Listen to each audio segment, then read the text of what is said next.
6절과 7절입니다. 골로새서 2장 6절. 골로새서 2장 6절 7절입니다. 우리 함께 읽겠습니다. 그러므로 너희가 그리스도 예수를 주로 받았으니 그 안에서 행하되 그 안에 뿌리를 박으며 세움을 받아 교훈을 받은 대로 믿음에 굳게 서서 감사를 넘치게 하라. 아멘.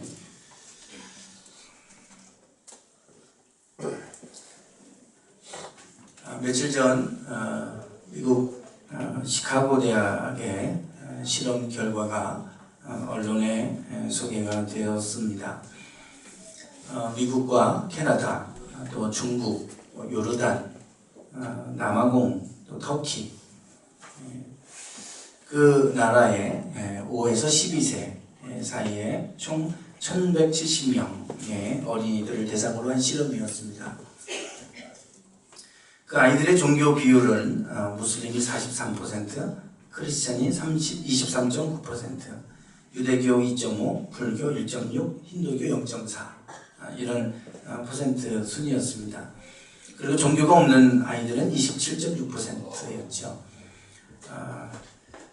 이 아이들에게 스티커를 나눠주고 가장 좋아하는 스티커 10장을 선택을 하게 했습니다.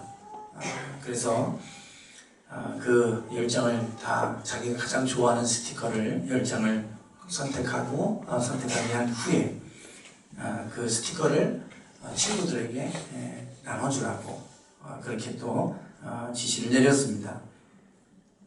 그때 이 아이들이 자기가 좋아하는 스티커를 남에게 얼마나 다른 친구들에게 나눠주는가, 이타적인 이타심, 그들의 이타심은 어느 정도가 되는가, 이거를 측정하는 실험이었습니다. 자기가 좋아하는 스티커를 남에게, 친구들에게 줘라 그랬을 때 과연 아이들이 몇 장을 줄까, 그것을 이제 보는 실험이었죠. 그랬을 때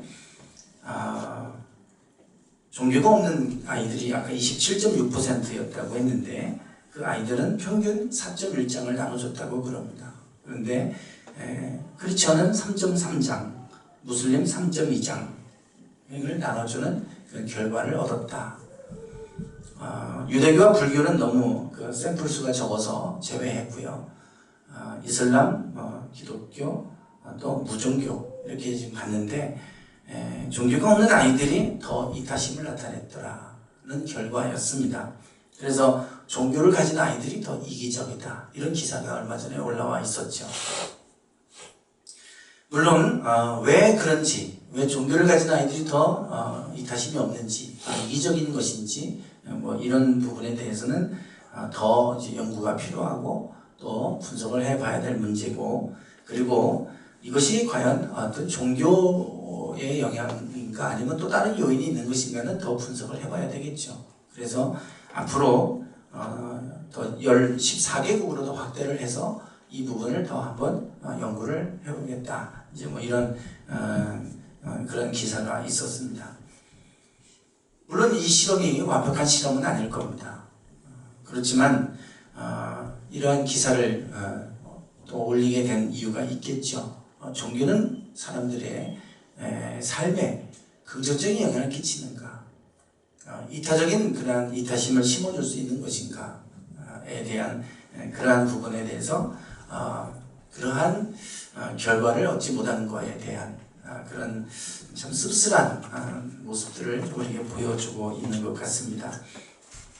물론 이 실험을 하게 된 이유도 과연 종교인들이 더 이타적일까, 이것을 한번 보고 싶어서 실험을 했는데 그렇지 않은 결과를 이제 얻게 된 것이죠. 하나님을 믿는 믿음, 우리가 하나님을 믿는 믿음의 사람으로서 하나님을 믿는 믿음이 과연 우리 삶에 아무런 영향을 끼칠 수 없는 것인가에 대한 아주 그런 근본적인 또 질문을 해보게 됩니다. 하나님을 믿는 믿음이 과연 우리 삶에 어떤 영향을 끼치는가, 그것이 나의 삶에 어떤 변화를 가져다 주는가, 우리를 좀 더 이타적인 삶을 살도록 이끌어 가는가, 아니면 그 실험에서처럼 우리가 여전히 더 이기적인 삶을 살아가고는 있는 것인가, 하나님에 대한 믿음이 아무런 영향을 끼치지 못하는 정도에 불과한 것인가? 그 실험처럼. 물론 하나님을 잘 믿는 사람들이 이기적일 수 있을까?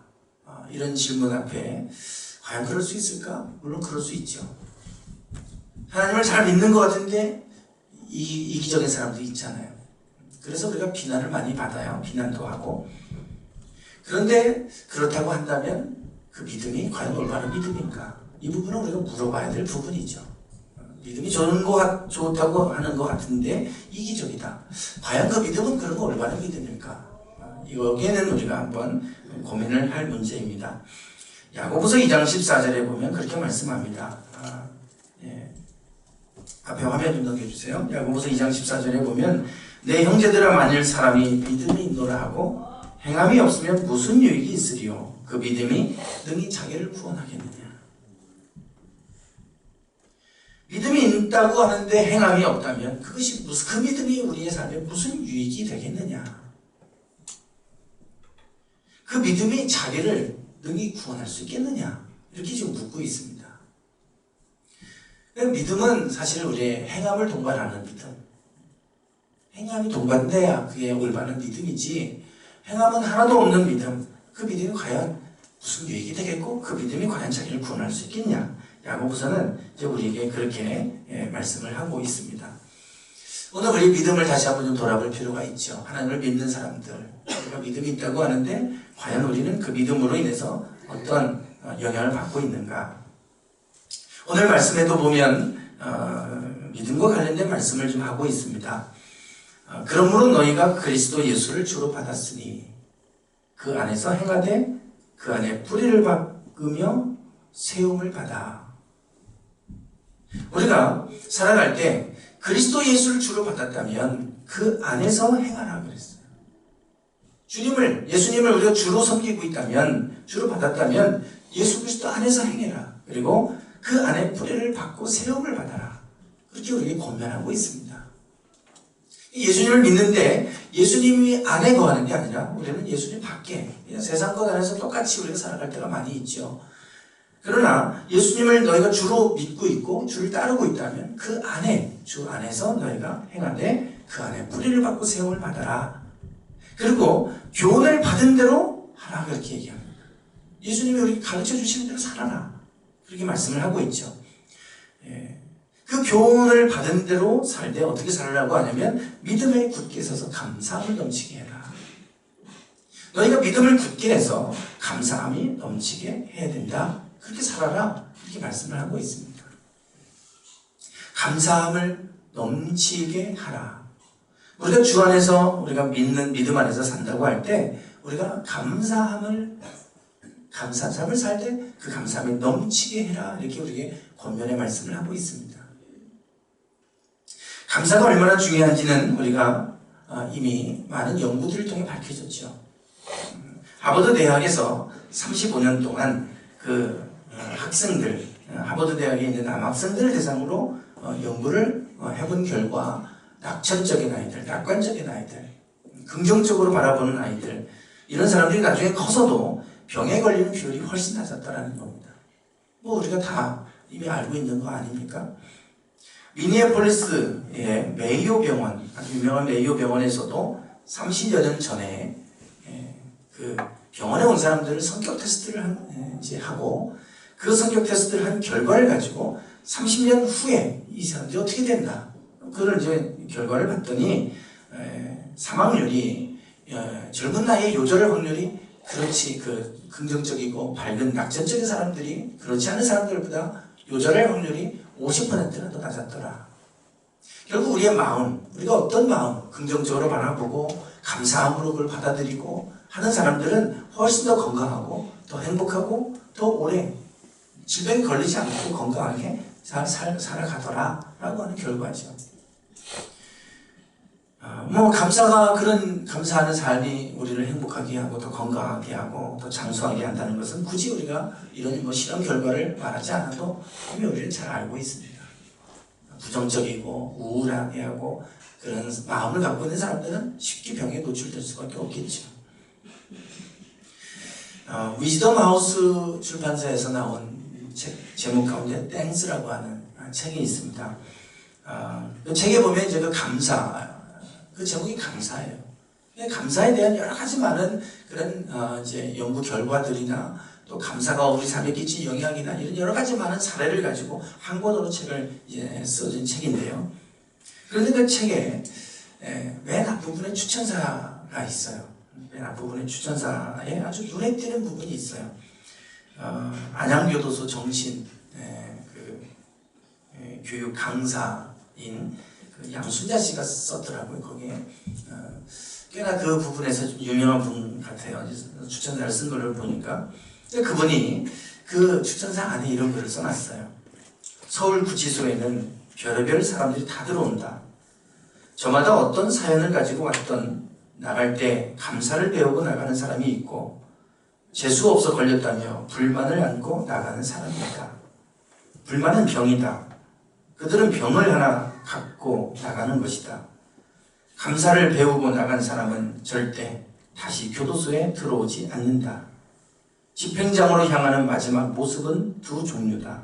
죽음을 받아들이고 과거에 대한 용서를 구하며 감사의 마음으로 가는 사람과 끝내 세상에 대한 미련을 버리지 못하고 끌려가듯 가는 사람.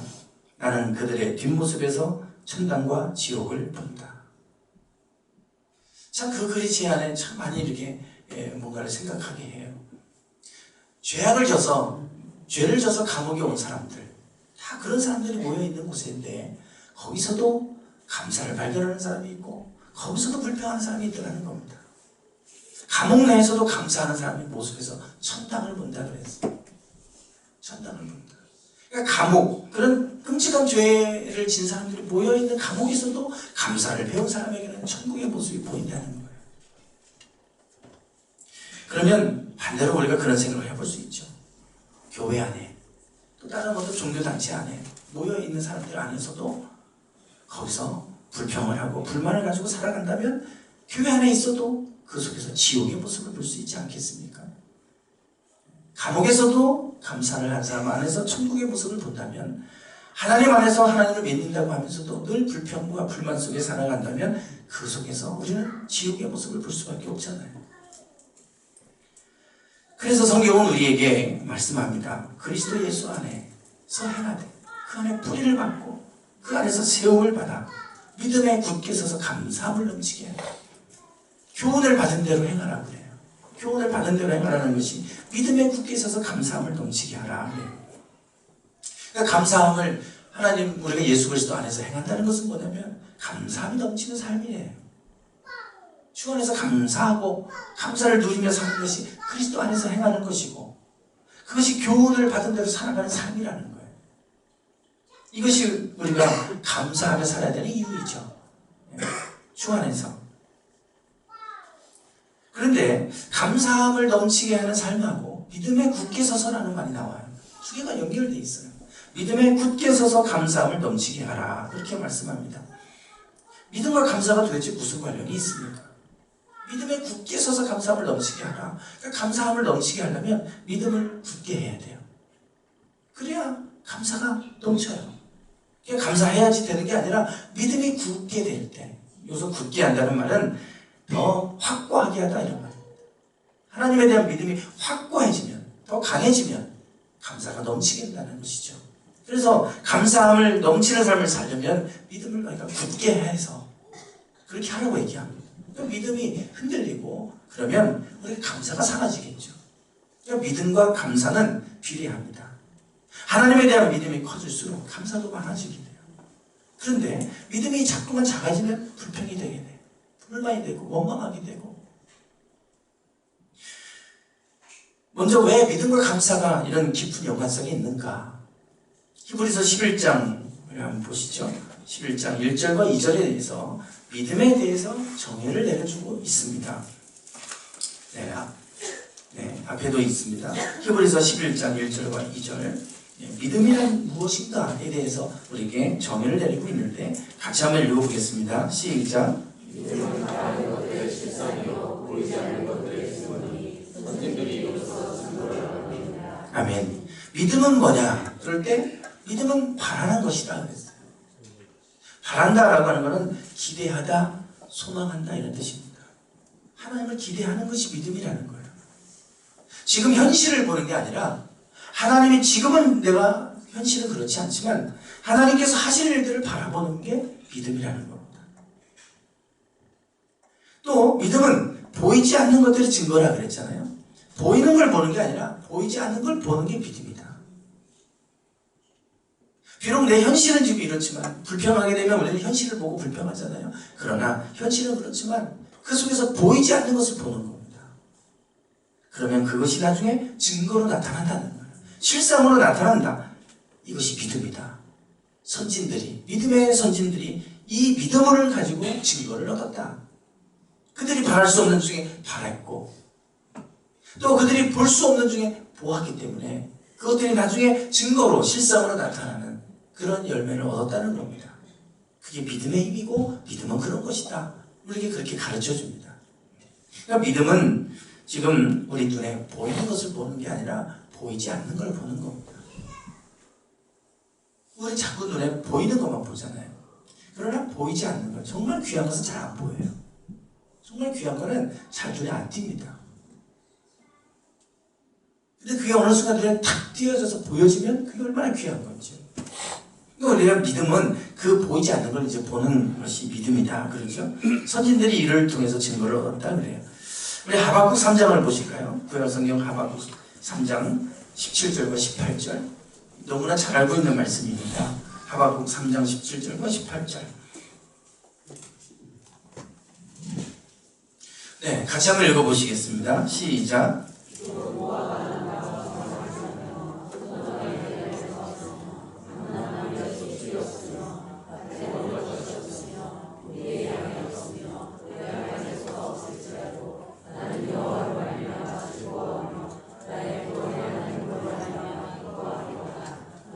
아멘. 네, 하박국서는 3장으로 되어 있습니다. 총 3장으로 구성되어 있는데요. 1장은 무슨 얘기냐면 하박국 선지자가 하나님 앞에 원망하고 불평하는 얘기예요. 하나님 왜 의로운 사람은 고통을 당해야 되고 왜 불의한 사람은 오히려 더 형통합니까? 하나님을 믿는 사람들은 왜 더 어려움을 당하고 하나님을 믿지 않는 저 불의한 사람들, 죄 가운데 살아가는 이들은 형통하게 살아갑니까? 세상이 너무 불공정합니다. 하나님이 살아계시다면 어떻게 이럴 수 있습니까? 이거 가지고 하나님을 원망하는 그러한 원망하는 모습이 나와요. 이제 2장에 가면 하나님이 그 하박국에 나타나 주셔서 말씀해 주세요. 2장이 그 얘기입니다. 하나님 뭔가 계속 말씀하세요. 하박국에게. 그러고 나니까 3장에서 하박국 선지자가 하나님께 고백하는 게 지금 이 말씀이에요. 이게 결론이에요. 결론. 뭐냐면 무화과 나무가 무성하지 못해요. 하나님을 믿는 믿음의 무화과 나무가 무성해야 될 건데 무성하지 못하고 포도나무에 열매가 없어요. 열매가 맺혀야 될 때 열매가 맺혀지지 않아요. 감람나무에 소출이 없어요. 밭에 먹을 것도 없고 우리의 양도 없고 외양간에 소도 없어요. 아주 하나님 앞에서 감사할 수 없는 상황이에요. 그런데 뭐라고 하냐면 나는 여호와로 말미암아 즐거워하며 구원의 하나님으로 말미암아 기뻐하리로다. 왜 그가 즐거워하고 기뻐한다고 그러냐면 하나님으로 말미암아 그래요. 하나님을 보기 시작했어요. 그 전에는 세상을 봤는데 하나님이 보여지기 시작하니까 그러니까 거기서 즐거움과 기쁨이 솟아나와요. 감사가 나왔어요. 우리가 믿음을 굳게 해야 감사함이 넘치게 된다고 하는 것은 믿음은 바로 우리가 믿음의 대상인 하나님을 보는 것이죠. 비록 내 현실이 이런 것 같아도 그 속에서 일하시는 하나님을 보는 겁니다. 그게 믿음이고 그럴 때 하나님이 보여지기 시작할 때 그 속에서 어떤 환경과 상관없이 우리가 감사할 수 있게 되기 때문에 그래서 감사함이 넘치게 되는 것이죠. 그래서 중요한 것은 믿음을 굳게 하는 것입니다. 하나님에 대한 믿음을 굳게 하고 그 믿음의 눈으로 바라보는 겁니다. 매주 목요일 날 아침에 미래목회훈련원에서 세미나가 진행 중이어서 지금 제가 2주째 참석을 하고 있습니다. 포커싱 리더십 세미나예요. 뭐 리더십 세미나는 많은데 포커싱이에요. 초점 맞추는 겁니다. 초점. 살다 보면 초점이 흐트러지잖아요. 초점이 흐트러져요. 초점을 잡는 게 가장 중요하잖아요. 이것저것 많은 일을 하는 게 중요한 게 아니라 정말 내가 다 할 수도 없고 내가 할 수 있는 일이 있는데 거기에 과연 초점이 맞춰지느냐. 그래서 자신의 사명과 비전을 다시금 발견하도록 도와주는 그런 역할을 하는 거예요. 세미나를 통해서. 내 사명이 뭘까? 하나님은 나를 어떤 일을 위해 부르셨는가? 모든 걸 다 알 수는 없는데 하나님은 나를 위해서 세우신 목적이 뭘까? 나를 통해서 이 시대에 이 교회를 통해서 하시고자 하는 바가 뭘까? 그 사명을 발견하게 하고 다시금 하나님이 내게 주셨던 비전이 뭔가? 그것을 이제 발견하는 시간을 먼저 다시 가져요. 우리가 항상 좀 그런 걸 점검해 볼 필요가 있을 것 같아요. 시간이 지나다 보면 예전에 가졌던 꿈들은 다 없어져 버려요. 그냥 현실에 쫓겨서 주어진 일만 하다가 내가 뭘 위해 살아가는지도 모르게 그냥 그렇게 허둥지둥 살아가는데 나중에 살고 보니까 내가 별로 헛살았다. 별로 내가 뭘 위해 살았지? 의미 없이 살았구나. 이렇게 그렇게 나중에 후회하면 무슨 소용이 있겠습니까? 그러니 우리가 다시 한번 우리가 초점을 좀 맞추는 시간이 필요한데 그것을 위해서 인생 타임 스케줄이라고 하는 그런 일을 해요. 내 과거를 돌아보는 시간을 갖는 거예요.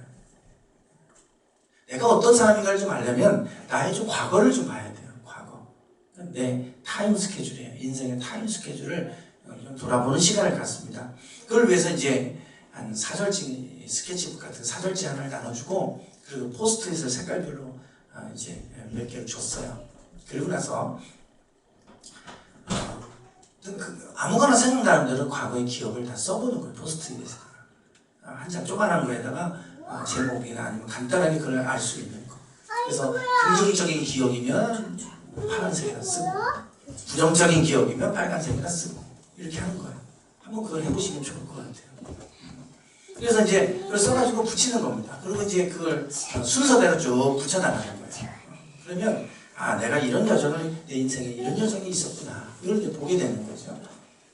빨간색 보면 부정적인 기억이고 파란색이 있으면 긍정적인 기억. 그리고 이제 위에 제목 또 다른 색으로 해서 이제 하고 밑에 그 사건들을 통해 하나님이 교훈하신 게 뭔가 그걸 또 다른 걸로 이제 써보는 건데 제가 이제 그걸 숙제를 내가지고 그래서 집에서 그걸 해가지고 이제 지난주 목요일날 가져가서 이제 같이 나누고 이제 이런 시간을 가졌어요. 이제 어린 시절을 이렇게 좀 기억을 해보니까 딱 기억나는 게 있어요. 가장 먼저 딱 떠오르는 기억이 있어요. 제가 초등학교 3학년 때입니다. 초등학교 1학년 때 저는 아버지가 처음에 이제 지금의 반석교회 그 관저동 거기가 완전히 뭐 시골처럼 돼 있었을 때 거기서 개척을 하시고 충남방도 공장이 있을 때 거기서 일하는 직원들을 대상으로 개척을 하고 목회를 처음 시작하셨던 곳이에요. 그랬다가 흑석으로 일하는데 제가 전학을 갔다가 3학년 때 논산으로 이제 또 전학을 갔어요. 논산 가야목으로 갔다가 중학교 2학년 때 대전으로 제가 다시 나왔는데 그래서 초등학교 3학년 때 이제 전학을 간 거예요. 그냥 저는 전학 가는 게 너무 싫었어요. 자꾸 친구들을 사귈만 하고 좀 재미있게 좀 살면 또 새로운 곳으로 가야 되니까 그게 이제 제 어릴 때 그런 경험들을 하니까 아주 힘들더라고요. 초등학교 3학년 때 이제 전학을 갔어요. 가니까 이제 나오라고 해가지고 소개를 시킬 거 아니에요? 소개를 시키는 거예요. 인사를 했죠. 그랬더니 이제 그날 보니까 이제 가니까 숙제가 있어요. 일기를 쓰는 거예요, 날마다. 그게 숙제였어요. 근데 그 다음날 갔는데 제가 깜빡하고 일기를 안 써봤어요. 전에 학교는 일기가 없었는데 여기 가니까 이제 일기 숙제가 있는데 깜빡하고 못 써봤어요. 근데 그 다음날 선생님이 이제 일기 못 써온 사람 나오라고 그러는 거예요. 저하고 어떤 애하고 둘이 나왔어요. 그 둘이 나왔는데 이제 너 왜 못 써왔냐고 묻죠. 걔가 뭐라고 이렇게 했어요. 그 선생님 얼굴을 제가 지금도 기억해요. 몸도 퉁퉁한 데다가 손도 막 이렇게 두툼한데요. 약을 팍 치는데 나가 떨어지는 거예요. 얼마나 제가 막 무서웠겠어요. 바들바들 떠는 마음으로 너는 왜 못 써왔냐. 이제 전화 공지 바로 그 다음날이니까 그때 머릿속으로 뭐라고 얘기해야 되나 막 별 생각이 다 들어요. 솔직하게 얘기하자. 그리고 이제 깜빡 잊고 못 써왔습니다. 그랬죠. 그러면 충분히 전화 온 아이고 그러니까 이해할 만도 한데요. 그 두툼한 손으로 팍 내리치는 거예요. 약간 떨어졌어. 그때 그 기억이 지금도 생생해. 딱 옛날 어릴 적 생각하면 그 생각부터 딱 떠올라요. 그게 저한테는 너무 충격적인 사건이었네요. 빨간색 포스트잇에다가 박병선 선생님 써놨어요. 이름을 지금도 기억해. 딱 그 사건 떠올리면 그 선생님 이름이 떠올라요. 초등학교 3학년 때. 초등학교 3학년 담임선생님 기억하시는 분 있으세요?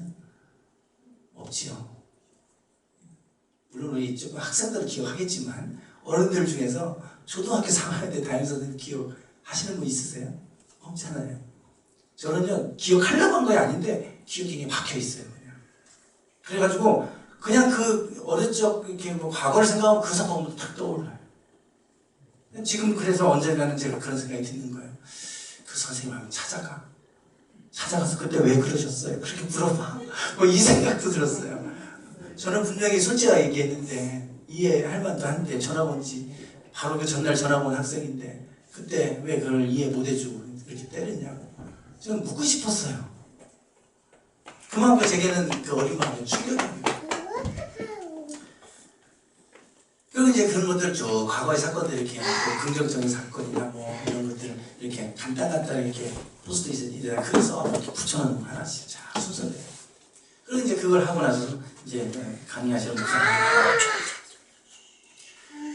과거의 기억이든 부정적 기억이든 긍정적 기억이든 그 속에서 분명히 하나님은 당신의 삶 가운데 일하고 계셨습니다. 그거를 통해 뭔가 하나님이 당신을 지금까지 만들어 오신 과정이었고 그것을 통해 뭔가 말씀하시는 바가 있었을 거라. 그것을 찾아보라고. 저는 그냥 부정적 기억으로만 남아있는데 그게 무슨 저에게 무슨 그 교훈이 있겠어요. 상처였고 미움의 대상이었지. 그런데 그 속에서 어떤 메시지가 있을 거다. 그걸 통해 하나님이 뭔가 가르치시고자 하는 바가 있었을 거다. 그럼 그걸 발견해봐라. 그 생각해 보는데 어떤 생각이 탁 떠오르는 거예요. 그때 이후로 제 삶에 큰 변화가 있었어요. 숙제를 내면 저는 밤새워서 해갑니다.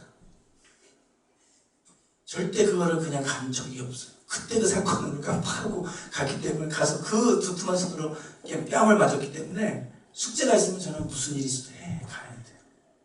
밤새서라도 해요. 우리가 매주 금요일마다 하나님 사람들 모임을 갖고 그러면 스터디에다가 책을 나눠줘요. 그럼 각 챕터마다 이렇게 나눠서 이제 목사님들 서로 발제를 해서 발표해요. 근데 다들 안 해와요. 저만 해가 맨날. 해가는데 저는 그걸 타이핑해서 썸머리하고 참 이게 프린터 빼가지고 뽑아가요. 항상. 남들은 해와도 그냥 읽고서 밑줄 거는 거 몇 페이지 보세요. 읽어주고 그냥 넘어가요. 근데 저는 항상 그렇게 해가니까 성실하다. 뭐 강목사님 빈틈이 없어. 강목사님 성실해. 책임감이. 그때 보니까요, 저의 삶이 그 사건 이후로 바뀐 거예요. 보니까 누군가가 나에게 어떤 일을 맡기면 책임감을 가지고 꼭 해야 된다는 그 압박감이 제게 있어요. 숙제를 내주면 반드시 해가야 된다는 그래서 사람들이 성실하다, 책임감이 뛰어나다, 뭐 이런 얘기들을 하는 것 같아요. 그러고 보니까 그게 저에게 부정적인 기억이었고 부정적인 사건으로만 생각을 했는데 그 선생님이 저에게 가르쳐준 게 그 사건을 통해서 나를 그래도 성실한 사람으로 만드는 계기가 됐구나. 하나님의 나를 만지시는 과정이었구나. 나를 다듬어 오시는 과정이었구나. 그러니까 그것도 감사의 대상이 되는 거예요. 그 선생님이 미움의 대상이 아니라 지금 내 인생에 그 성실하다고 하는, 저는 뭐 특별히 뭐 나은 게 없어요. 그냥 어디 가면 다 성실하다. 이 얘기만 많이 들어요.